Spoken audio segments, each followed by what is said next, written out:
Construction செக்டரில் international மார்க்கெட்டில் இதுக்கு வேண்டிய டிமாண்ட் வந்து வேறு லெவலில் இருக்குது. ஆனால் அதுக்கு வேண்டிய ஸ்கில் செட் ஆஃப் பீப்புள் இந்தியாவிலே ரொம்ப கம்மியாக தான் இருக்குது. எஸ்பெஷலி தமிழ்நாடு ரொம்ப கம்மியாக இருக்குது. ஆக்சுவலாக நான் அந்த கோர்ஸை ஜாயின் பண்ணி ஆல்மோஸ்ட் 5 months கம்ப்ளீட் ஆகிடுச்சு. அதுக்கு முன்னாடி வந்து பார்த்தீங்கன்னா HVAC இது மாதிரி ஒரு கோர்ஸ் இருக்குன்றது உண்மையிலேயே எனக்கு தெரியாது. இந்தியாவில் இப்போ வந்து நிறைய கன்ஸ்ட்ரக்ஷன் வந்து டெவலப் ஆகிட்டு இருக்குது. ஸோ அதுக்கு இந்த இன்ஜினியர்ஸ் வந்து நிறைய தேவைப்படுறாங்க. எஸ்பெஷலி பிஹெச்சில் வந்து டிசைன் இன்ஜினியர்ஸ் நாட் அவைலபிள். இந்த ஜேஎஸ்சி அகாடமியில் வந்து பார்த்தீங்கன்னா நீங்கள் டிசைன் இன்ஜினியரிங் ஆகி இந்தியா மற்றும் அப்ராடில் வந்து பிளேஸ்மெண்ட் ஆகி ஒரு பெரிய கரியர் க்ரோ ஆகிறதுக்கு நிறைய கோர்சஸ் வந்து இவங்க ஆஃபர் பண்ணுறாங்க. நாங்கள் ட்ரெயின் பண்ணுற ப்ராஜெக்ட் எல்லாமே அப்ராடோட ஒரு மாடல் ப்ராஜெக்ட் தான். இங்கே எங்களுக்கு அவங்க கொடுக்குறது எல்லாமே அவங்க ஒர்க் பண்ணிட்டு இருக்கிற ப்ராஜெக்டே எங்களுக்கு கொண்டு வந்து டீச் பண்ணிட்டு இருக்கனால எங்களுக்கு எல்லாமே ஈஸியாக புரியுது. இந்த அகாடமி முடித்த உடனே ஒரு கிராஜுவேட்டுக்கு நாங்கள் வந்து 20,000லேருந்து ஸ்டார்ட் பண்ணுறோம். எவ்ரி இயர் குறைஞ்சது 8,000 இந்தியன் ருபீஸ் வந்து சேலரி இன்க்ரிமெண்ட் வந்து கிடைக்கும். இது வரைக்கும் ஹிஸ்ட்ரி ஆஃப் ஜேஎஸ்சியில் எடுத்து பார்த்தீங்க அப்படின்னா இந்த கம்பெனி வந்துட்டு லே ஆஃபோ இல்லை டெர்மினேஷனோ அந்த ப்ராசஸ் இது வரைக்கும் யாருமே பண்ணதே கிடையாது. கண்டிப்பாக நீங்கள் இந்த ஃபீல்டில் வரணும்னு நினைக்கிறீங்கன்னா கண்டிப்பாக ஜேஎஸ்சின்றது கண்டிப்பாக அதில் ஜாயின் பண்ணலாம். அண்ட் வேலை கண்டிப்பாக ஷோர். இன்டர்வியூ கண்டக்ட் பண்ணுறோம். அதுக்கப்புறம் இன்டர்வியூ முடிஞ்ச உடனே ஓவர்சீஸ்க்கு அனுப்பி விட்றோம். அதுவும் ஃப்ரீ ஆஃப் காஸ்ட்டில் வந்து அனுப்பி விட்றோம். டிக்கெட்டு, விசா, அகாமடேஷன் எல்லாமே கம்பெனி வந்து ப்ரொவைட் பண்ணும். இப்போ யாராவது இந்த ஃபீல்டில் entry ஆனாங்கன்னா this is exciting phase. Within matter of 3 to 5 years they'll get a 100% financial stability with respect to the knowledge level. முக்கியமாக வந்து ஜேஎஸ்சி இன்ஜினியர் ஒர்க் பண்ணாலும் சரி, அகாடமிக் ட்ரெயின் ஆனாலும் சரி, இது வந்து 100% ஷூர்.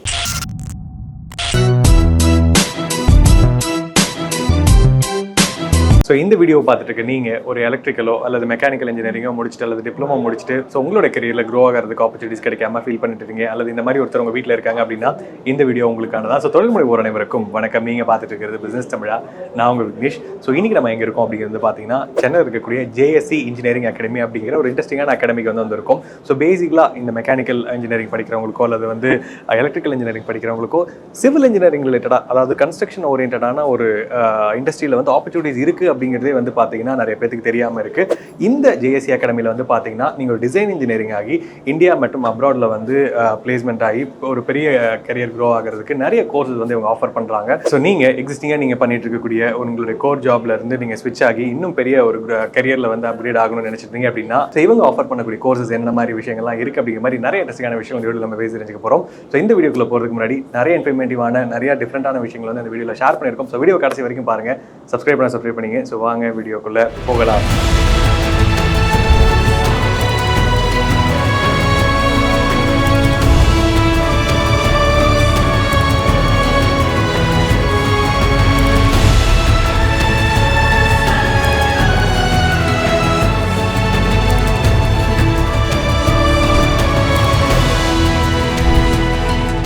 ஸோ இந்த வீடியோவில் வந்து பார்த்தீங்கன்னா ஜேஎஸ்சி இன்ஜினியரிங் அகாடமியில் என்ன மாதிரி விஷயங்கள்லாம் பண்ணிட்டு இருக்காங்க அப்படிங்கிற பற்றி தொடர்ந்து வந்து பார்த்துருக்கோம். ஸோ இப்போ நம்ம கூட வந்து பார்த்தீங்கன்னா ஜேஎஸ்சி இன்ஜினியரிங் அகாடமியிலேருந்து ட்ரைனிங் அண்ட் டெவலப்மெண்ட் ஆஃபீஸர் நம்ம கூட இருக்காங்க. ஸோ பேசிக்கலாக இவங்க என்னென்ன மாதிரி விஷயங்கள் வந்து பண்ணுறாங்க, இன்றைக்கி நீங்கள் ஒரு இன்ஜினியரிங் முடிச்சுட்டு ஒரு கரியர் க்ரோத்துக்காக ஒரு ஆப்பர்ச்சுனிட்டிஸ் பார்த்துட்டு இருக்கீங்க அப்படின்னா ஜேஎஸ்சி இன்ஜினியரிங் அகாடமியில் என்ன மாதிரி கோர்சஸ் வந்து ஆஃபர் பண்ணுறாங்க, ஸோ அது உங்களுடைய கரியர் க்ரோத்துக்கு எந்த அளவுக்கு சப்போர்ட்டிவாக இருக்கும் அப்படிங்கிற மாதிரி நிறைய விஷயங்கள் சார் போய் தெரிஞ்சுக்கலாம். வணக்கம் sir.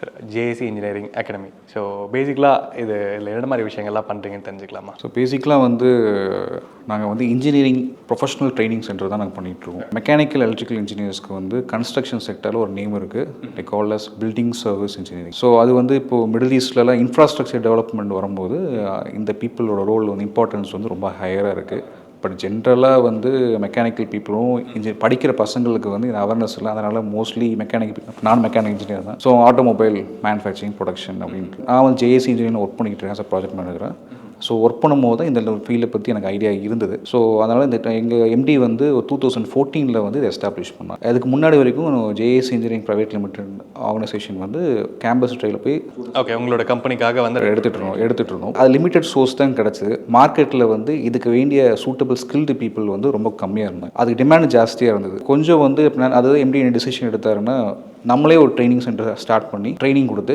we will observe the good candidate into our organization. வெளியே போகிறவங்க வெளியே போகட்டும் அப்படிங்கிற பெர்ஸ்பெக்டிவில் ஸ்டார்ட் பண்ணது தான் ஜேஎஸ்சி இந்தியன் அகாடமி. மெக்கானிக்கல் வந்து பண்டாரியம் காலேஜில் முடித்தேன். நேட்டிவ் வந்து நம்ம மைசூர். நான் என்னோட பாஸ் அவுட் இயர் வந்து 2022 நான் இன்ஜினியரிங் கம்ப்ளீட் பண்ணது. 1.5 year வந்து நான் ஒரு டைகாஸ்டிங் ஃபீல்டில் குவாலிட்டியில் இருந்தேன். எனக்கு அதில் கொஞ்சம் இன்ட்ரெஸ்ட் கம்மியாக இருந்ததுனால நான் வெளியே வந்துட்டேன். அதுக்கப்புறம் சரி டிசைன்லேயே வேறு ஏதாவது பெட்டராக தேடலாம் அப்படின்னு தேடும்போது எனக்கு அப்போது தான் என் பிரதர் 2 பேரும் இங்கே ஒர்க் பண்ணிட்டு இருந்தாங்க. ஆல்ரெடி ஒர்க் பண்ணியிருக்கிறாங்க. ஒருத்தர் இங்கே ஒர்க் பண்ணிட்டு ஸ்டடி பண்ணிட்டு இப்போ அப்ராட் போயிட்டாரு, அப்ராடில் தான் இருக்கிறாரு. இன்னொருத்தர் இங்கே உள்ளே தான் ஒர்க் பண்ணிட்டு இருக்கிறாரு. அப்போ உள்ள அகாடமிக் வந்தபோது டீட்டெயில்ஸ் கேட்டேன், என்னென்ன கோர்ஸிங் பார்த்தேன். இப்போ நான் மெக்கானிக்கல் படிச்சுனா ஓகே மெக்கானிக்கல் ஃபீல்டில் போகலாம். ஓகே 2 மெக்கானிக் ஃபீல்டில் டிசைனிங் இருக்குது, மாடலிங் இருக்குது. ஓகே 2மே சொல்லித்தர மாதிரி இருந்துச்சு. ஓகே 2 பெனிஃபிட் தான் நம்மளுக்கு. Okay 2 benefit first AutoCAD, HVAC, அப்புறம் மாடலிங் வந்து 3D மாடலிங் பண்ணிட்டு இருந்தோம். ஆக்சுவலாக நான் அந்த கோர்ஸை ஜாயின் பண்ணி ஆல்மோஸ்ட் 5 மந்த் கம்ப்ளீட் ஆகிடுச்சு. அதுக்கு முன்னாடி வந்து பார்த்தீங்கன்னா HVAC இது மாதிரி ஒரு கோர்ஸ் இருக்குன்றது உண்மையிலேயே எனக்கு தெரியாது. நான் சர்ச் பண்ணி இதுக்கப்புறம் இங்கே ஜாயின் பண்ணதுக்கப்புறம் தான் okay heat ventilation and calculation இது சம்மந்தமாக நிறையா தெரிஞ்சுக்கிட்டேன். இதை பற்றி தான் நான் இப்போ படிச்சுட்டு இருக்கேன். இன்னும் 1 மந்தில் முடியும் பொழுது. ஸோ பேசிக்கலாக ஒரு இந்த கன்ஸ்ட்ரக்ஷன் ஃபீல்டு அப்படிங்கும்போது சிவில் இன்ஜினியர்ஸ்க்கான ஆப்பர்ச்சுனிட்டிஸ் வந்து இருந்தது. நான் அப்படி தான் வந்து ஜென்ரலாகவே இந்த வீடியோ பார்க்குறவங்களோ அப்படி தான் நினைக்கலாம். ஸோ இதில் மெக்கானிக்கல் அண்ட் எலக்ட்ரிக்கல் இன்ஜினியர்ஸ் நீங்கள் ப்ரிஃபர் பண்ணுறதுக்கான ரீசன் என்னன்னு தெரிஞ்சுக்கலாமா? இது வந்து நீங்கள் சொன்ன அதே டெர்மாலஜிக்கு வரேன். நார்மலாக வந்து நீங்கள் வந்து பில்டிங் யார் டிசைன் பண்ணுவாங்கன்னு கேள்வி கேட்டிங்கன்னா காமன் பீப்புள் ஒரு ஆன்சர் வச்சுருப்பாங்க, சிவில் பீப்புள் அப்படி. பட் ஜென்ரலாக பில்டிங்ஸ் டிசைன் வந்து ஆர்கிடெக்ட் தான் பண்ணுறாங்க. ஆர்கிடெக்ட் கொடுத்த அவர் தான் கிரியேட்டர். அந்த கிரியேட்டருக்கோட அந்த க்ரியேட்டிவிட்டிக்கு ஒருத்தர் வந்து பில்டிங்கோட ஒரு fundamental core structure, concrete, piling, soil testing, அது பில்டிங் கொலாப்ஸ் ஆகாமல் லாங் டர்மாக கொண்டு போகிற சஸ்டைனபிலிட்டி கொண்டு போகிறதுக்கு தான் அங்கே தான் செகண்ட் டிபார்ட்மெண்ட் வராங்க சிவில் இன்ஜினியர்ஸ். ஸோ பேசிக்கலாக பில்டிங் டிசைன் பண்ணுறது வந்து சிவில் இன்ஜினியர்ஸ் கிடையாது. இந்த 2 டிபார்ட்மெண்ட் முடிஞ்ச பிறகு 3வது டிபார்ட்மெண்ட் வராங்க, அவங்க பேர் தான் பில்டிங் சர்வீஸ் இன்ஜினியரிங். இவங்க ஆர்கிடெக்டோட க்ரியேட்டிவிட்டிக்கும் இந்த ஸ்ட்ரென்த் இன்டிகிரிட்டிக்கும் லைஃப் தர்றது, ஆப்ரேஷன் கொண்டு வர்றது தான் வந்து பில்டிங் சர்வீஸ் இன்ஜினியரிங். அதில் தான் மெக்கானிக்கல் பீப்புளும் எலக்ட்ரிக்கல் பீப்புளும் இன்வால்வ் ஆகும். கன்ஸ்ட்ரக்ஷன் செக்டாரில் இன்டர்நேஷனல் மார்க்கெட்டில் இதுக்கு வேண்டிய டிமாண்ட் வந்து வேறு லெவலில் இருக்குது. ஆனால் அதுக்கு வேண்டிய ஸ்கில் செட் ஆஃப் பீப்புள் இந்தியாவிலே ரொம்ப கம்மியாக தான் இருக்குது. எஸ்பெஷலி தமிழ்லாம் ரொம்ப கம்மியாக இருக்குது. இப்போ எங்களுக்குலாம் நிறைய ப்ராஜெக்ட்ஸ் லைன் அப் இருக்குது. பட் வீட் அதில் ஸ்கில்டு பீப்புள் வந்து ரொம்ப கம்மியாக தான் ஆஸ் ஆஃப் நோ கரண்டில் போயிட்டு இருக்குது. இன்னைக்கு கோர்சஸ் வந்து ஜாயின் பண்ணோம் அப்படின்னு முடிவு பண்ணதுக்கப்புறம் நிறையா வெளியே கூட நீங்கள் விசாரிச்சிருந்துருக்கலாம். எதனால் ஜேசி ஃபைனல் பண்ணிங்க? ஃபைனல் பண்ணால் நம்ம வந்து ஓகே நம்ம ஈஸியாக லேர்ன் பண்ணிக்கலாம், ஈஸியாக க்ரோத் அவுட் பண்ணிக்கலாம், நிறைய விஷயம் கற்றுக்கலாம். நான் இப்போ வந்து ஆக்சுவலாக ஒன்றுமே தெரியாமல் வந்தேன். நான் பேசிக்காக ஒன்றுமே தெரியாது. ஜேசி நான் இப்போ டிசைனிங் மாடலிங் என்ன ஒன்றுமே தெரியாமல் வந்தது. ஓகே நான் ஃபஸ்ட்டு வரும்போதெல்லாம் ரொம்ப பயந்துட்டே இருந்தேன். 1 மந்த் போக நமக்கு இன்ட்ரெஸ்ட் வரும்போது ஓகே நமக்கு தெரியாத கூட நான் கெயின் பண்ணி அதிகமாக கற்றுட்டு இருக்கேன். நான் எனக்கு எல்லாருமே உள்ள ஸ்டாஃப்ஸ் தான் வந்து எங்களுக்கு எல்லாமே டீச் பண்ணிட்டு இருக்காங்க. எல்லாமே சூப்பராக டீச் பண்ணுறாங்க. அவங்க ஒர்க் பண்ணிட்டு இருக்கிற ப்ராஜெக்டே எங்களுக்கு கொண்டு வந்து டீச் பண்ணிட்டு இருக்கனால எங்களுக்கு எல்லாமே ஈஸியாக புரியுது. நாங்கள் ட்ரெயின் பண்ணுற ப்ராஜெக்ட் எல்லாமே அப்ராடோட ஒரு மாடல் ப்ராஜெக்ட் தான். இங்கே எங்களுக்கு அவங்க கொடுக்குறது எல்லாமே. ஸ்டாஃப்ஸ்லாம் ரொம்ப ஃப்ரெண்ட்லியாக இருப்பாங்க. ஒரு பெரிய லெவலில் இருக்கிற ஒரு ஸ்டாஃப் வந்து ஒரு ட்ரைனிங்கிட்ட எப்படி நடந்துக்கணும் அப்படின்னு கரெக்டாக தெரிஞ்சு வச்சுருப்பாங்க. ஸோ ஜேசி இன்ஜினியரிங் அகாடமியில் என்னென்ன கோர்சஸ் ஆஃபர் பண்ணுறீங்கன்னு தெரிஞ்சுக்கலாமா? அதை பற்றி இன்னும் டீட்டெயிலாக சொல்லுங்கள். ஸோ கோர்சஸ்ன்னு பார்க்கும்போது ஃபஸ்ட்டு நான் அந்த பில்டிங் சர்வீஸ் பேசும்போது அதில் 3 டிபார்ட்மெண்ட் இருக்குது. HVAC, மெக்கானிக்கல் சைடில் HVAC அப்படிங்கிறது ஹீட்டிங் வென்டிலேஷன். ஒரு பில்டிங்க்கு எக்ஸாம் மால், ஏர்போர்ட்லாம் எடுத்துட்டோம்னா அதுக்கு வேண்டிய ஏர் கண்டிஷன் சிஸ்டம், ஸோ என்ன டெம்பரேச்சரில் மெயின்டைன் பண்ணணும், எவ்வளோ ஹியூமிடிட்டி லெவல் மெயின்டைன் பண்ணணும். இதில் அதுக்கு அடுத்தது வந்து ஃபயர் ஃபைட்டிங் இருக்குது. இன்கேஸ் பில்டிங்கில் ஃபயர் ஆச்சுன்னா, இன்கேஸ் எமர்ஜென்சியில் we have to give the safety system. So இதுக்குமே வந்து அமெரிக்கன் கோட் பேஸ் பண்ணி தான் நாங்கள் பண்ணிகிட்ருக்கோம். ஸோ அதில் வந்து அதுக்கு NFPA கோட் இருக்குது. அந்த கோட் பேஸ் பண்ணி பில்டிங்க்கு வந்து அந்த ஃபயர் சப்ரேஷன் சிஸ்டம் பண்ணுறதெல்லாம் நாங்கள் பண்ணிகிட்ருக்கோம். 3வது வந்து public health engineering. Public health இன்ஜினியரிங்கிறது வந்து ஒரு பில்டிங் வேண்டிய water supply, drainage, LPG gas system, ஹாஸ்பிட்டல்ஸில் போனால் இன்னும் அடிஷ்னல் டேர்ம் இருக்குது, மெடிக்கல் கேஸ், ஆக்சிஜன், அது தனியாக சிஸ்டம்லாம் இருக்குது. ஸோ இது வந்து மெக்கானிக்கல் சைடில். இந்த பப்ளிக் ஹெல்த்தை பொறுத்த வரைக்கும் இந்தியாவில் சிவில் இன்ஜினியர்ஸும் ஆட் பண்ணுறாங்க. பிகாஸ் அவங்க they have a subject call fluid mechanics. Most predominantly Middle East சைட்லாம் பார்க்கும்போது மெக்கானிக் இன்ஜினியர்ஸ் தான் ப்ளே பண்ணுறாங்க. எலக்ட்ரிக்கல் சைடுன்னு வரும்போது அவங்க வந்து ஒரு பில்டிங் வேண்டிய பவர் சிஸ்டம், லைட்டிங் சிஸ்டம், அதுக்கப்புறம் பில்டிங் வேண்டிய fire alarm system, in case fire ஆகும்போது ஸ்மோக் சென்ஸ் பண்ணி அந்த எவாக்குவேஷனுக்கு ஒரு பார்த்து கொடுக்க வேண்டியது. ஸோ இந்த டெர்மாலஜி எல்லாமே எலக்ட்ரிக்கல் டீம் பண்ணுவாங்க. இது இல்லாமல் வந்து ஸ்மார்ட் பில்டிங் டெக்னாலஜிஸ், இது வந்து electronics people, ECE people will be going to involve in this one. இது இல்லாமல் வந்து அவங்க வந்து IT and communication network, telephone network, இதெல்லாம் வந்து ECE பீப்புள். ஸோ இந்த கோர்ஸ் எல்லாமே எல்லாத்துக்கு தேவையான டிசைன் இன்ஜினியரிங், வெறும் டிசைன், எக்ஸிக்யூஷன், மெயின்டெனன்ஸில் வந்து கிடையாது. உங்களோட கோர்சஸ் எப்படி இருக்கும், இல்லை கிளாஸஸ் எப்படி இருக்கும், ஜஸ்ட் அதை பற்றி சொல்லுங்கள். இல்லை கிளாஸ் ஸ்டார்ட் ஆகி ஈவினிங் வரைக்கும் உங்களோட ரொட்டீன் என்னவா இருக்கும்? ஆக்சுவலாக எங்களுக்கு 3 கிளாஸ் போயிட்டு இருக்குது. ஒன்று AutoCAD, ஒன்று வந்து HVAC, ஒன்று வந்து மாடலிங் கிளாஸ் போயிட்டுருக்கு. 3 கிளாஸ்லேயும் வந்து அவங்க தர ப்ராஜெக்ட், அவங்க ஒரு ஒர்க் விட்டுருவாங்க. அந்த ஒர்க்கு வந்து நம்ம டெஃபினெட்லி கன்ஃபார்ம் முடிச்சாதான் நம்மளுக்கு அடுத்த கிளாஸ் போக முடியும். நமக்கு தியரட்டிக்கலாக சொல்லி தந்தாலுமே நமக்கு வந்து அவங்க வே ஆஃப் மோடே ப்ராக்டிக்கலாக தான் இருக்கும். அவங்களுக்கு நம்ம விஷுவலாக காட்டி தான் நமக்கு சொல்லியே கொடுப்பாங்க. மற்ற கம்பெனிலலாம் இவ்வளோ ரிஸ்க் எடுத்து ஸ்டாஃப்ஸை வந்து சொல்லி தரதுக்கு அலோவ் பண்ணுவாங்களான்னு தெரியல. அவங்க ப்ராஜெக்ட்ஸை நம்மளுக்கு கொடுப்பாங்களான்னு தெரியல. அவங்க கொஞ்சம் பர்சனலாக தான் வச்சுருப்பாங்க. ஜேசி கொஞ்சம் ரிஸ்க் எடுத்து நம்மளுக்கு சொல்லி தரதுனால நம்ம நாலேஜும் இம்ப்ரூவ் ஆகும், அவங்களோட ட்ரைனிங் லெவலும் இம்ப்ரூவ் ஆகும். அவங்க சப்போஸ் நான் இப்போ ஜேஎஸ்சி உள்ளே போகிறேன்னா அவங்க எனக்கு எக்ஸ்ட்ரா டைம் கொடுத்து சொல்லித்தர தேவையில்லை. நான் ஒரு 1 இயர் ஒர்க் பண்ண ட்ரைனியாக உள்ளே போகும்போது அவங்களுக்கு அது ரொம்ப ஈஸியாக இருக்கும், எனக்கு ஒர்க் கிடைக்கிறதுக்கும் அது ஈஸியாக இருக்கும். ஸோ இப்போது உங்களுடைய அகாடமியில் லைக் ஒரு ஸ்டூடெண்ட் ஜாயின் பண்ணுறாங்க அப்படின்னா அவங்க அந்த 100 days என்னென்னலாம் லைக் கேட்டகரி ஆஃப் விஷயங்கள் வந்து பண்ணுவாங்கன்னு தெரியும். ஸோ பேசிக்காக என்னென்னா அவங்களுக்கு வந்து நாங்கள் ஸ்டார்ட் பண்ணுறது எப்படின்னா ஃபண்டமெண்டல்லேருந்து ஸ்டார்ட் பண்ணுறோம். ஸோ அவங்க ஸ்க்ராட்ச்லேருந்து ஒரு ப்ராஜெக்ட் ஆரம்பிக்கிறதுக்கு முன்னாடி அது இன்ஜினியரிங் பிரின்சிபலை சொல்லிவிட்டு அதுக்கப்புறம் ஒரு பில்டிங்கோட ஒரு ஸ்க்ராட்சான ஒரு எக்ஸிஸ்டிங் ப்ராஜெக்டை கையில் கொடுத்து இதுலேருந்து நீங்கள் டெவலப் அந்த phase by phase project management phase 1 வந்து இந்த கேல்குலேஷன் இன்ஜினியரிங் கேல்குலேஷன் கம்ப்ளீட் பண்ணும். அதுக்கு அடுத்த டிசைனை இது டெவலப் பண்ணும். லாஸ்ட்டில் முடியும் போது BIM 3D மாடல் டெவலப் பண்ணும். அந்த ஃபேஸ் பை ஃபேஸில் வந்து எல்லாமே முடிக்கணும். எண்டாவது எங்களுக்கு என்ன அடிஷ்னல் ரெஸ்பான்சிபிலிட்டி என்னென்னா we are going to observe the people also. உள்ளுக்குள்ளே அவங்க வந்து இன்ஜினியரிங் டீமுக்குள்ளே வரும்போது எங்கள் டீம் மெம்பர்ஸ் எங்கள் டீம் லீடர்ஸோ எங்கள் மேனேஜர்ஸோ வந்து சொல்லக்கூடாது they are not fit enough, we cannot get the output அப்படிங்கிற சொல்லக்கூடாது. So it's our responsibility to make them a proper professional trained engineer. So overall உங்களுடைய எக்ஸ்பீரியன்ஸ் ஜேஏசி அகாடமி ஸோ எப்படி இருக்குன்னு ஃபைனலாக ஒரு நோட் இந்த வீடியோ பார்க்குறவங்க இந்த கரியரை சூஸ் பண்ண நினைக்கிறாங்க அதுவும் ஜேஏசி வந்து பார்க்குறாங்க அப்படின்னா நீங்கள் என்ன சஜஸ்ட் பண்ணுவீங்க? ஃபஸ்ட் நீங்கள் என்ன சாய்ஸ் பண்ணிக்கோங்க, இந்த ஃபீல்டுக்கு போகிறீங்கன்ட்டு அதை ஃபஸ்ட் சாய்ஸ் பண்ணிவிட்டு எக்ஸ்பெக்ட் பாசிட்டிவ் வரவங்க எல்லாருமே வந்து ஃபஸ்ட்டு கொஞ்சம் ரிலாக்ஸ் பண்ணிவிட்டு ஃபஸ்ட்டு என்ன பண்ண போய் யோசிச்சுட்டு எந்த ஃபீல்டு போகிறீங்க பாருங்கள். ஆக்சுவலாக நீங்கள் இந்த ஆன்லைன் வரீங்கன்னா கண்டிப்பாக ஜேசி வாங்க. ஜேசி வந்து பெனிஃபிட் என்னன்னா நீங்கள் வந்து 1 month உங்களுக்கு உள்ளே பண்ணி ஒன்றும் தெரியாமல் உள்ளே போனால் கூட வந்து நீங்கள் ஈஸியாக கர்ன் பண்ணிக்கலாம். கண்டிப்பாக நீங்கள் இந்த ஃபீல்டில் வரணும்னு நினைக்கிறீங்கன்னா கண்டிப்பாக ஜேஎஸ்சின்றது நீங்கள் கண்டிப்பாக அதில் ஜாயின் பண்ணலாம். அண்ட் வேலை கண்டிப்பாக ஷுர். இந்த அகாடமியில் வந்து ஜாயின் பண்ண போகிறேன் அப்படின்னு கேட்டால் நான் 100% அவங்களுக்கு ஃபுல் அஷூரன்ஸ் கொடுப்பேன். நீங்கள் கண்டிப்பாக இந்த கோர்ஸ் வந்து ஃபுல்லாக கற்றுப்பீங்க. எல்லாருமே கம்பல்சரி வந்து ஜாயின் பண்ணலாம். எல்லாமே அவங்க டீச்சிங் எல்லாமே சூப்பராக தான் இருக்குது. ஸோ இதுக்கு முன்னாடி நிறைய பேர் இங்கே அகாடமிலே ஸ்டடி பண்ணிட்டு நிறைய பேர் அப்ராட்லேயும் போய் ஒர்க் பண்ணிட்டு இருக்காங்க. ஜேசி வாங்க, ஜேசியில் கண்டிப்பாக ஃபியூச்சர்ஸ் இருக்குது. ஆக்சுவலாக வந்து ஜேசி வந்து இப்போல்லாம் வந்து டெவலப் ஆகிட்டு எல்லா பக்கம் வந்து பிரான்ச் கேள்விப்பட்டிருந்தேன். கண்டிப்பாக வாங்க, வந்துட்டு ஜேசி கண்டிப்பாக உள்ள சஜஸ்ட் பண்ணுங்கள். ஃபஸ்ட்டு உங்களுக்கு பாருங்கள், உங்களுக்கு ஓகேனா கண்டிப்பாக ஜாயின் பண்ணுங்கள். ஸோ மேஜராக வந்து இங்கே ஸ்டூடெண்ட்ஸ்கிட்ட பேசும்பொழுதும் சரி அல்லது வந்து இங்கே ஸ்டாஃப்கிட்ட வந்து பேசும்பொழுது அப்ராட் வந்து ஃபோக்கஸ் பண்ணுறேன் அப்படின்னு நிறைய பேர் சொல்கிறது வந்து பார்க்க முடியுது. ஸோ ஜேசி இன்ஜினியரிங் அகாடமியில் படிக்கிறவங்களுக்கான அப்ராட் ஆப்பர்ச்சுனிட்டிஸ் வந்து எப்படி இருக்க போகுது அண்ட் அதுக்கு நீங்கள் என்ன உங்கள் சைட்லேருந்து சப்போர்ட் பண்ணுறீங்கன்னு தெரிஞ்சுக்கலாமா? இல்லை, ஆஸ் ஐ செட் பிஃபோர் நாங்கள் அப்ராட் ஆப்பர்ச்சுனிட்டிங்கிறதே வந்து நாங்கள் பண்ணுற ப்ராஜெக்ட்ஸ் எல்லாமே அப்ராட் தான். எண்ட் ஆஃப் த டே அந்த மார்க்கெட்டுக்கு என்ன ரெக்யர்மெண்ட் இருக்குன்னு எங்களுக்கு தெரியும். அதோட பெர்ஸ்பெக்டிவ் எங்களுக்கு இன்ஜினியரிங் ஆஃபீஸும் உட்காந்துட்டு இருக்கேன். அங்கேருந்து எங்கள் ஃபீட்பேக்ஸ் டிஃப்ரெண்ட்டாக வரும் உங்களுக்கு. அதனால் அப்ராட் ஆப்பர்ச்சுனிட்டினா அதுக்கு முதல்ல வந்து ஒரு இன்டர்நேஷனல் ரெகுலேஷன்ஸ் அந்த டிசைன் கோர்ஸ் எல்லாம் அவங்களுக்கு தெரிஞ்சிருக்கணும். அது வந்து அவங்க காலேஜில் டெஃபினட்டாக அவங்க படிக்கலை. அது வந்து இந்த மாதிரி அதுக்கான இன்னும் இது வரல ஆப்பர்ச்சுனிட்டிஸ் அவங்க கிடைக்க சான்ஸ் இல்லை. ஸோ அதுக்கு வந்து அது பிளாட்ஃபார்ம் வந்து அவங்களுக்கு இங்கே வருது.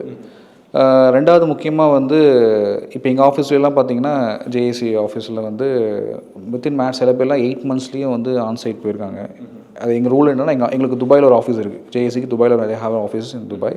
ஸோ ஆன் டெபுடேஷன்ஸ்க்கு வந்து people are going to Dubai also. So இப்போ யாராவது இந்த ஃபீல்டில் என்ட்ரி ஆனாங்கன்னா this is exciting phase that அவங்க பண்ணுற ப்ராஜெக்ட் இன்டர்நேஷ்னல் ப்ராஜெக்டாகவும் இருக்கும். அதுக்கு வேண்டிய எக்ஸ்பீரியன்ஸ் கிடைக்கும். அல்டிமேட்லி வந்து within matter of 3 to 5 years they'll get 100% financial stability with respect to the knowledge level.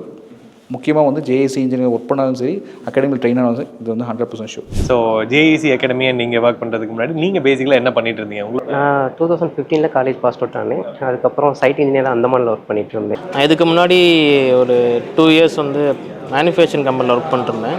Production based company. அங்கே ஒரு குவாலிட்டி இன்ஜினியர்ஸாக ஒர்க் பண்ணிருந்தேன். இந்த ஃபீல்டை விட்டுட்டு வேறு ஏதாவது ஃபீல்டு கூட போகலான்னு யோசிச்சுட்டு இருந்தேன்.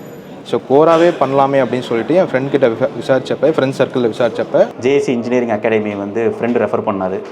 24 ஜூனில் தான் வந்து நான் ஜாயின் பண்ணேன். இந்த ஒரு ஃபீல்டு இருக்குது, எம்இபிங்கிற ஒரு ஃபீல்டு இருக்குங்கிறதே இங்கே வந்ததுக்கப்புறம் தான் வந்து எங்களுக்கு ஒரு நாலேஜே இருந்துச்சு. நான் ஆக்சுவலாக இங்கே வந்து கோர்ஸ் முடிச்சுட்டு இங்கே நான் ஜூனியர் மெக்கானிக்கல் இன்ஜினியராக ஜாயின் பண்ணேன். என்னுடைய காலேஜில் கேம்பஸ் மூலயமா தான் நான் இங்கே ஜாயின் ஆனேன். ஸோ இங்கே இல்லைக்கு உங்களோட ரோல்ஸ் என்னவா இருக்கும்? நீங்கள் இங்கே என்ன மாதிரி ப்ராஜெக்ட்ஸ் ஹேண்டில் பண்ணுறீங்கன்னு தெரிஞ்சுக்கலாமா? மோஸ்ட்லி நாங்கள் எல்லாமே ஃபாரின் ப்ராஜெக்ட்ஸ் தான் ஹேண்டில் பண்ணுறோம்.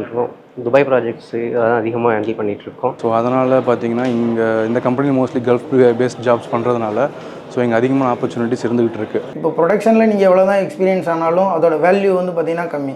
இப்போ டிசைன் ஃபீல்டில் நீங்கள் வந்து எவ்வளோக்கு எவ்வளோ உங்களை வந்து எக்ஸ்பீரியன்ஸ் நீங்கள் கெயின் பண்ணுறீங்களோ அவ்வளோக்கு எவ்வளோ உங்களோட வேல்யூ வந்து இன்க்ரீஸ் ஆகிட்டே இருக்குது. ஆக்சுவலாக அது டிசைன்கிறது வந்து நல்ல ஸ்கோப். ஆக்சுவலாக ஃப்யூச்சரில் பார்க்கும்போது நமக்கு டிசைன் தான் எல்லாமே. பேசிக்காக நம்ம எவ்வளோ ட்ரை பண்ணுறோம், எப்படி ஒர்க் பண்ண போகிறோம் அப்படிங்கிறத எல்லாருமே பிளாங்காக தான் இருப்போம். 2021 ஜாயின் பண்ணுறப்போ நானும் சேம் அதே கேட்டகரியில் தான் இருந்தேன். அதுக்கப்புறம் நான் வந்து ஒரு ஒன் இயருக்கு நான் மாடலிங் பண்ணிட்டு இருந்தோம், டிசைனும் ஒர்க் பண்ணிட்டு இருந்தேன். டிசைன் ஜாப்ஸில் நிறையா எடுத்து ஒர்க் பண்ணோம். என்னுடைய க்ரோத் பொறுத்தவரை நான் வந்து 1.5 இயர்ஸ்லேயே இங்கே அசிஸ்டன்ட் டீம் லீடராக என்னால் ஆக முடிஞ்சது. ஸோ அண்ட் தென் பார்த்தீங்கன்னா ஒரு 2 இயர்ஸ் 2.5 இயர்ஸில் பார்த்தீங்கன்னா என்னை வந்து டிஎல்லாக ப்ரொமோட் பண்ணாங்க. உங்களோட ரெஸ்பான்சிபிலிட்டிக்கும் உங்களோட ஹார்ட் ஒர்க்குக்கும் ரொம்ப முக்கியத்துவம் கொடுப்பாங்க. அவங்க வந்து அதை ரெக்கக்னைஸ் பண்ணுறாங்க. ஸோ இந்த பாஸ்ட் 12 இயர்ஸில் ஜூனியராக ஜாயின் பண்ணி தென் அசிஸ்டன்ட் டீம் லீடர் தென் இப்போ அசிஸ்டன்ட் மேனேஜர் பொசிஷனில் நான் இப்போ இந்த கம்பெனியில் ஒர்க் பண்ணிட்டு இருக்கேன். பேசிக்காக நம்ம கற்றுக்கிட்டு நம்ம எவ்வளோ அவுட்புட்டை கொடுக்க முடியுமோ நம்ம கொடுத்தா ஒரு பிளேஸ்லேருந்து இன்னொரு பிளேஸ் கண்டிப்பாக நமக்கு growth இருக்குங்கிறத ஜேஏசி நமக்கு கண்டிப்பாக காட்டியிருக்கு. இது வரைக்கும் ஹிஸ்ட்ரி ஆஃப் ஜேஎஸ்சியில் எடுத்து பார்த்தீங்க அப்படின்னா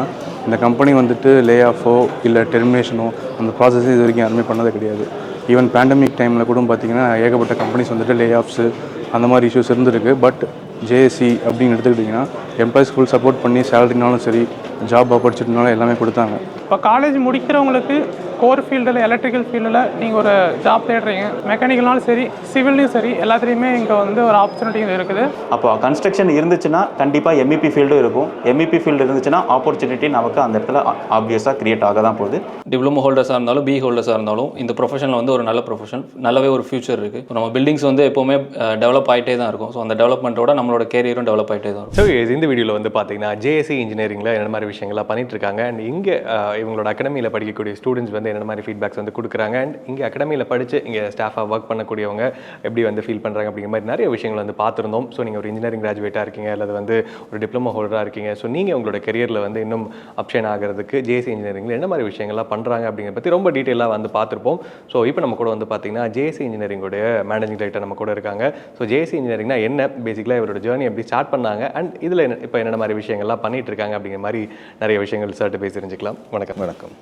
JSC engineering. So JSC engineering பற்றி தெரிஞ்சுக்கிறதுக்கு முன்னாடி உங்களை பற்றி சொல்ல முடியுமா சார்? ஸோ பேசிக்கலாக உங்களோட பேக்ரவுண்ட் என்னன்னு சொல்ல முடியுங்களா சார்? நான் வந்து பிஇ மெக்கானிக்கல் இன்ஜினியர், அதுக்கப்புறம் சிஐடியில் master of engineering in refrigeration air கண்டிஷனிங்கில் ஸ்பெஷலைஸ் பண்ணேன். படித்து முடித்த உடனே நான் வந்து கல்ஃபுக்கு போயிட்டேன். வித்தவுட் எக்ஸ்பீரியன்ஸ் வந்து 1 இயர் ஸ்ட்ரகிள் ஆனேன். அதுக்கப்புறம் I started my career. 2 years contracting ஃபீல்டில் ஒர்க் பண்ணிட்டு இருந்தேன், பில்டிங் கன்ஸ்ட்ரக்ஷன் சைடில். அதுக்கப்புறம் ஒரு 17 இயர்ஸ் துபாயில் வந்து யூகே பேஸ்டு கம்பெனியில் ஒரு கன்சல்டிங் இன்ஜினியராக ஒர்க் பண்ணிட்டு இருந்தேன். உங்களுடைய ஒர்க் இதில் இருந்து எப்போ வந்து ஒரு கம்பெனியாக ஸ்டார்ட் பண்ணோம், ஒரு வெஞ்சராக ஸ்டார்ட் பண்ணோம் அப்படின்னு நீங்கள் டிசைட் பண்ணீங்க தெரிஞ்சுக்கலாமா? துபாயில் வந்து நான் ஒர்க் பண்ணும்போது இந்த ஃபீல்டில், அதாவது இந்த எம்இபி ஃபீல்டுன்னு ஒரு ஃபீல்டு இருக்குது இல்லையா, மெக்கானிக்கல் எலக்ட்ரிக்கல் ப்ளம்பிங், இந்த ஃபீல்டில் நிறைய ஆப்பர்ச்சுனிட்டிஸ் வந்து நான் பார்த்தேன். அப்போ எனக்கு தோணுச்சுது தமிழ்நாட்டில் வந்து இவ்வளவு இன்ஜினியரிங் காலேஜ் இருக்குது, இவ்வளவு பாலிடெக்னிக் இருக்குது, அப்போ நம்ம ஏன் நிறைய பேருக்கு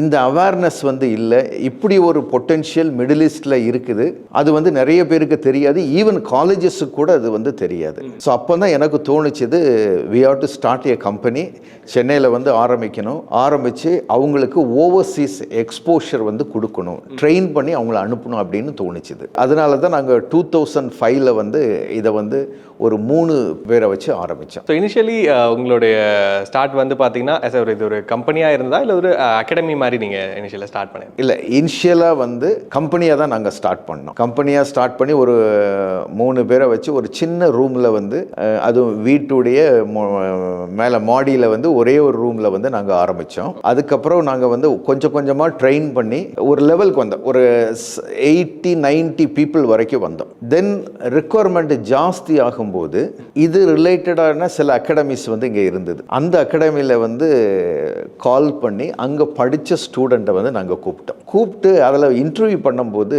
ரொம்ப டிசப்பாயிண்டிங்காக இருந்தது. அவங்க சிவியில் எழுதியிருக்கிறத கூட அவங்களால என்ன சொல்ல முடியல, திருப்பி வந்து பேச முடியல. நாலேஜே இல்லாமல் காசு கொடுத்து அந்த கோர்ஸை முடிச்சுட்டு வந்துட்டாங்க.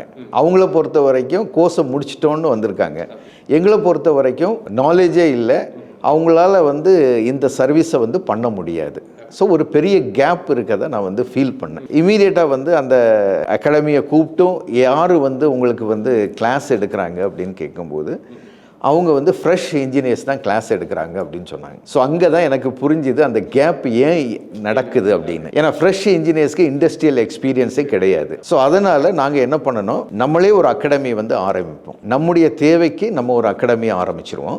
அதை வந்து எக்ஸ்பீரியன்ஸ் பீப்புளை வச்சு என்ன பண்ணுவோம், ட்ரெயின் பண்ணுவோம். ட்ரெயின் பண்ணி மார்க்கெட்டுக்கு வேண்டிய அந்த ஸ்கில்லை டெவலப் பண்ணி அவங்களுக்கு ஓவர்சீஸ் ஆப்பர்ச்சுனிட்டி கொடுக்கலாம் அப்படிங்கிற முடிவில் தான் இந்த அகாடமி நாங்கள் ஆரம்பித்தோம். ஸோ இன்றைக்கி இன்ஜினியரிங் காலேஜஸ் நிறையா இருக்குது அண்ட் பாலிடெக்னிக் காலேஜஸ் நிறையா இருக்குது. அப்படிங்கும் பொழுது ஒருத்தர் காலேஜ் படிச்சுட்டு வெளியே வராரு அப்படிங்கும் பொழுது இந்த ஃபீல்டில் அவருக்கான ஒரு ஆப்பர்ச்சுனிட்டிஸ் ஆகட்டும், அவருக்கு ஈஸியாக வேலை கிடைக்கிற விஷயத்தை தாண்டி இப்போ இந்த மாதிரி ஒரு கோர்ஸ் படிக்கிறாங்க, ஜேஎஸ்சியில் படிக்கிறாங்க அப்படிங்கும் பொழுது அதுக்கான ஆப்பர்ச்சுனிட்டிஸ் எப்படி மாறும் சார்? அவங்களோட ஸ்கில் பேஸில் என்ன டெவலப்மெண்ட் இருக்கும் அண்ட் அப்பார்ட் ஃப்ரம் காலேஜில் படித்ததுக்கும் இதுக்கும் என்ன டிஃப்ரென்ஸ் இருக்குது? நீங்கள் வந்து காலேஜ் முடிச்சுட்டு வராங்கன்னு வச்சுக்கிடுங்க, 2 கேட்டகரி இருக்குது. ஒன்று ஐடி ஃபீல்டு இருக்குது, அதை விட்டுருவோம். நான் ஐடி அதாவது கோர் இதுக்கு வராங்க, ஒரு இண்டஸ்ட்ரியல் எக்ஸ்போஷருக்கு போகிறாங்க. அவங்களுடைய growth வந்து ஒரு இடத்துல வந்து ஸ்டாக்னண்டாக நின்றுது. இந்த டிசைன் ஃபீல்டுக்கு வரும்போது அவங்களுடைய growth வந்து மல்டிஃபோல்டரில் வந்து மாறுது, என்டர்லி டிஃப்ரெண்ட்டாக இருக்குது. அதாவது ப்ரொடக்ஷனில் கிடைக்கிற சேலரியை விட இது 5 to 10 டைம்ஸ் வந்து ஹையராக வந்து சேலரி கிடைக்கிது. ஸோ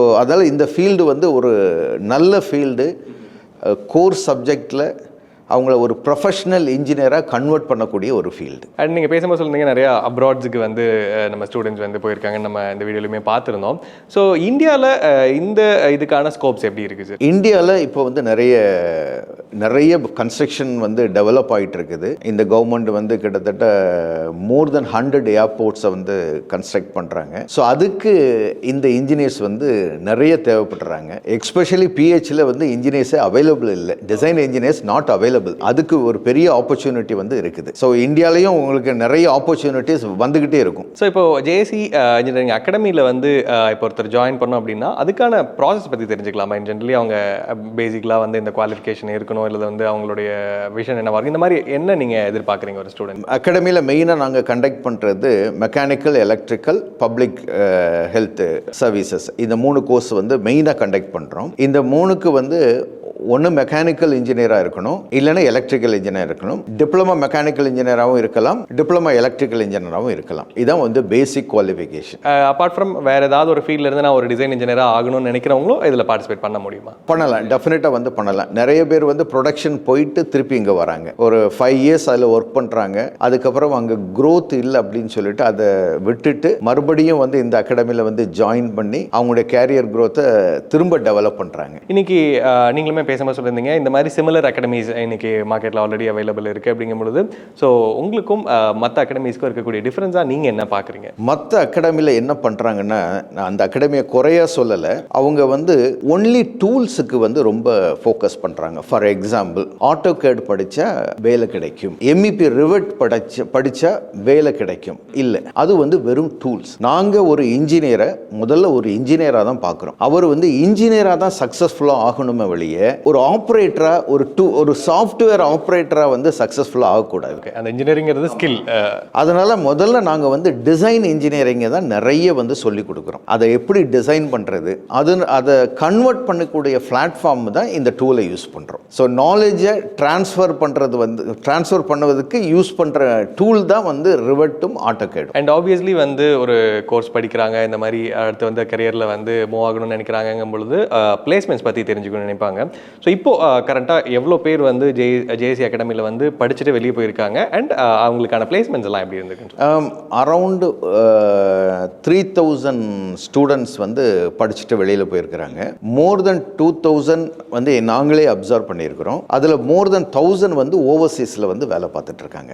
ஸோ இப்போது நம்ம இங்கே கோர்ஸ் முடிக்கிறவங்களுக்கு இங்கேயும் ஜேஎஸ்சி உங்களுடைய கம்பெனிலையும் வந்து பார்த்தீங்கன்னா ஆப்பர்ச்சுனிட்டிஸ் தரீங்க, வெளியவும் அவங்க போய் ஒர்க் பண்ணுறதுக்கான ஆப்பர்ச்சுனிட்டிஸ் இருக்குது, அப்ராட்லேயும் வந்து இதுக்கான இது இருக்குது. ஓகே, ஸோ இதுக்கான பிளேஸ்மெண்ட்ஸுக்கு நீங்கள் அப்ராட் போகணும் அப்படிங்கிறவங்களுக்கு வந்து நீங்கள் அரேஞ்ச்மெண்ட்ஸ் நம்ம பிளேஸ்மெண்ட் இதெல்லாமே நம்ம பண்ணுறோமா? அதாவது ஜேஎஸ்சி இன்ஜினியரிங் அகாடமி முடித்த உடனே நீங்கள் வந்து ஒரு 60% நாலேஜை வந்து அக்வயர் பண்ணிட்டீங்க. இந்த 40% கேப்பு வந்து ஆன்கோயிங் ப்ராஜெக்டில் வந்து ஒர்க் பண்ணால் தான் வந்து அந்த 40% ஃபில் ஆகும். இப்போ நான் வந்து எப்படி எக்ஸ்பீரியன்ஸ் இல்லாமல் துபாயில் போய் 1 இயர் ஸ்ட்ரகிள் ஆனாலும் அந்த ஸ்ட்ரகிள் வந்து என்னுடைய ஸ்டூடெண்ட்டுக்கு வந்து வரக்கூடாது. ஸோ அதனால் அவங்கள ஜேஎஸ்சி இன்ஜினியரிங்கில் நாங்கள் வந்து அப்பாயிண்ட் பண்ணி விதின் இயரில் வந்து அவங்க வந்து ப்ராஜெக்டில் ஒர்க் பண்ணி ஒரு நல்ல கேலிப்பரில் மேலே வராங்க. 1 இயருக்கு அப்புறம் நாங்கள் வந்து அந்த ப்ராசஸை வந்து ஸ்டார்ட் பண்ணுறோம். தே கேன் அதை இன்டர்வியூ கண்டக்ட் பண்ணுறோம்.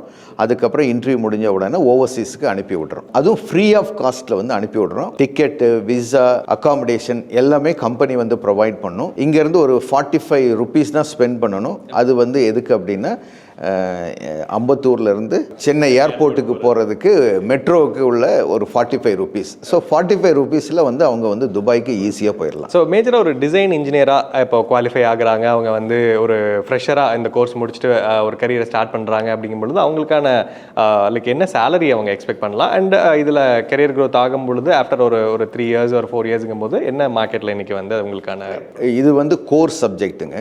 ஆமாம், நான் மெக்கானிக்கல் இன்ஜினியர் ஸ்கூலில் ஒரு கோர் சப்ஜெக்ட், எலக்ட்ரிக்கல் இன்ஜினியருடைய ஒரு கோர்ஸ் சப்ஜெக்ட்.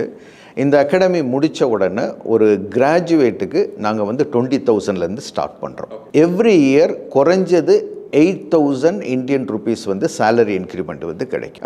ப்ரொடக்ஷன் இண்டஸ்ட்ரியல் ஏரியாவில் வந்து இந்த சேலரி இன்க்ரிமெண்ட் வந்து பாசிபிள் கிடையாது. இந்த ஸ்லாப் வந்து கிடைக்காது. கோர் இதில் வந்து ரொம்ப கஷ்டம். அதே மாதிரி டிப்ளமா ஹோல்டருக்கு இந்த அகாடமி முடித்த உடனே 18,000 சேலரி வந்து ப்ரொவைட் பண்ணுறோம். அங்கேயும் வந்து நாங்கள் வந்து 6,000 to 7,000 இன்க்ரிமெண்ட் பர் இயர் வந்து கொடுத்துட்ருக்கோம். ஸோ இதுவே வந்து ஒருத்தங்க ஒரு ஆஃப்டர் ஒரு 2 yearsக்கு அப்புறம் அப்ராட் போகிறாங்க அப்படிங்கும் பொழுது அவங்களுக்கான சேலரி எப்படி இருக்கும்? அவங்களுடைய சேலரி ஆவரேஜாக வந்து ஒரு 75,000 இருக்கும் சார். 75,000ல் ஸ்டார்ட் பண்ணி அப் டு 6 lakhs வரைக்கும் போகலாம், based on the experience and their skill. And so இப்போ ஜேசி அகாடமியில் ஒருத்தங்க ஜாயின் பண்ணணும்னு நினைக்கிறாங்க அப்படின்னா லைக் எவ்வளோ பேரை வந்து அட்மிஷன்ஸ் வந்து நீங்கள் பண்ணுறீங்க, அண்ட் இது வந்து எப்படி கோர்சஸ் பற்றி இதை பற்றி சொல்ல முடியுங்களா? கரண்ட்லி வந்து 50 student per month வந்து நாங்கள் பண்ணிகிட்டு இருக்கிறோம். அண்ட் அதை இன்க்ரீஸ் பண்ண போகிறோம். அது ஒரு 100 student per month வரைக்கும் நாங்கள் வந்து டெஃபினட்டாக வந்து அகாமடேட் பண்ண முடியும்.